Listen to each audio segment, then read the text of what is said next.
उत्तर प्रदेश के बलिया से दिल दहला देने वाली खबर सामने आई है, जहां किराना दुकान में लगी भीषण आग ने मां और उसके मासूम बेटे की जिंदगी छीन ली। रात के अंधेरे में लगी आग ने ऐसा कहर बरपाया कि पूरा परिवार तबाह हो गया। इस दर्दनाक हादसे में मां बेटे की धुएं से दम घुटने से मौत हो गई, जबकि पिता अपनी जान बचाने के लिए छत से कूद गए और गंभीर रूप से घायल हो गए। यह दर्दनाक घटना बलिया जिले के गढ़वार थाना क्षेत्र के चिलकहर माटी रोड की है, जहां एक किराना स्टोर में देर रात अचानक भीषण आग लग गई। बताया जा रहा है कि सुबह करीब 3 से 4 बजे के बीच दुकान में संदिग्ध परिस्थितियों में आग भड़क उठी। आग इतनी तेजी से फैली कि दुकान के साथ ही घर का हिस्सा भी उसकी चपेट में आ गया। उस समय घर के अंदर रिंकी चौरसिया और उनका 4 साल का बेटा धीरज सो रहे थे। आग से उठे घने धुएं के कारण दोनों का दम घुट गया और मौके पर ही उनकी दर्दनाक मौत हो गई। उधर घर में मौजूद नीरज चौरसिया ने अपनी जान बचाने के लिए छत से छलांग लगा दी। हालांकि इस दौरान वो अभी गंभीर रूप से घायल हो गए, जिन्हें जिला चिकित्सालय में भर्ती कराया गया है। घटना की सूचना मिलते ही डायल 112 कई थानों की पुलिस और पुलिस अधीक्षक ओमवीर सिंह के साथ फायर ब्रिगेड की टीम मौके पर पहुंची।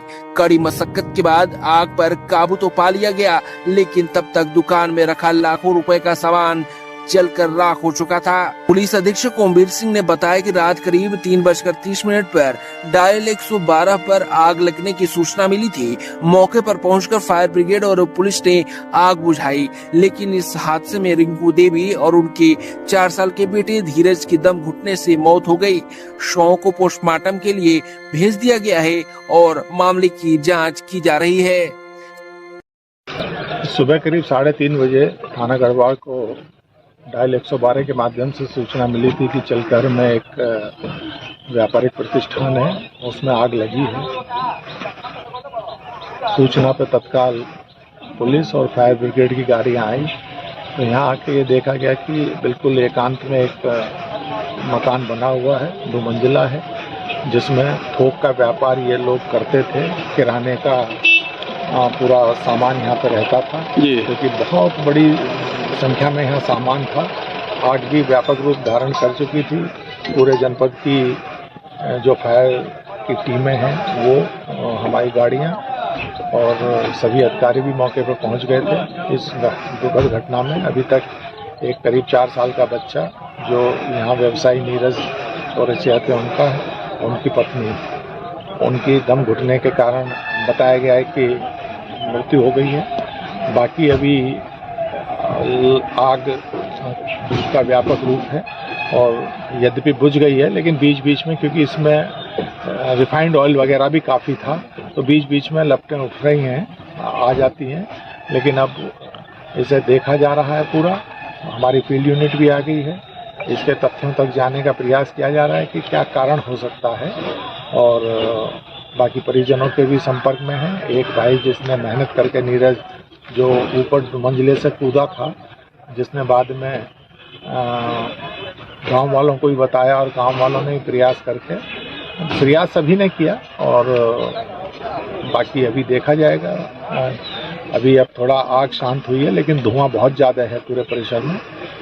पूरी परिवारजनों के साथ मिलकर, क्योंकि इनके फादर जो हैं वो अभी नहीं ट्रेस हुए हैं, कहाँ हैं जी, कहीं बाहर हैं, क्योंकि परिजनों का कहना है कि वो शायद सुबह 2:30 बजे ताला बंद करके चले गए हैं, लेकिन अभी इस पर कह पाना बहुत मुश्किल है। घटना लगभग 2:30 बजे करीब घटना घटी है, आग लगी है। अब किस कहाँ से आग लगी इसके विषय में नहीं जानता हूँ। मुझको 4 बजे पता चला। क्या नुकसान हुआ? आग से 2 आदमी की मौत हो गई है, 1 आदमी घायल है, बलिया अस्पताल में एडमिट है, और लगभग जितना संपत्ति हो, करोड़ों की संपत्ति हो, सब जल कर राख हो गया है। किसका दुकान था? झूलन चौरसिया के लड़के का नाम नीरज चौरसिया। नीरज चौरसिया की कब शादी हुई थी? शादी हुई थी 10 दिसंबर 2020 में। अच्छा, 20 में। क्या शिकायत थी यहाँ पे? किस तरह की शिकायत थी? शिकायत अब क्या बताया जाता है। शिकायत अब मान लीजिए कि हमारी जब से शादी की है अपनी बेटी की, बहुत मैंने डिप्रेशन में रहती थी। हमेशा कहती थी कि हमारी सास, हमारे बड़े भसुर जो हैं दीपक चौरसिया, और झूलन चौरसिया जो उसके ससुर है, जी मैंने हमेशा प्रताड़ित करते थे लोग। जी तीनों लोग मिल करके मैंने बहुत प्रताड़ित करते थे, इसलिए हमने भी अपना कोशिश किया कि भाई इसको जमीन अलग कहीं खरीदवा करके मकान बनवा दिया जाए। जी तो इसके बगल में ही हमने जमीन भी खरीदवाया, मकान भी बनवाया, उसमें हमारा भी मैंने बहुत बड़ा सहयोग था। जी और ये इनकी माँ जो है वहाँ थाने में, गढ़वाल थाने में तहरीर भी दी थी कि ये मकान खाली कर दो, मकान खाली कर दो। फिलहाल पुलिस आग लगने के कारणों की जांच में जुटी है, लेकिन इस दर्दनाक हादसे ने एक बार फिर यह सवाल खड़ा कर दिया कि क्या आग से सुरक्षा के इंतजाम हमारे घरों और दुकानों में पर्याप्त है।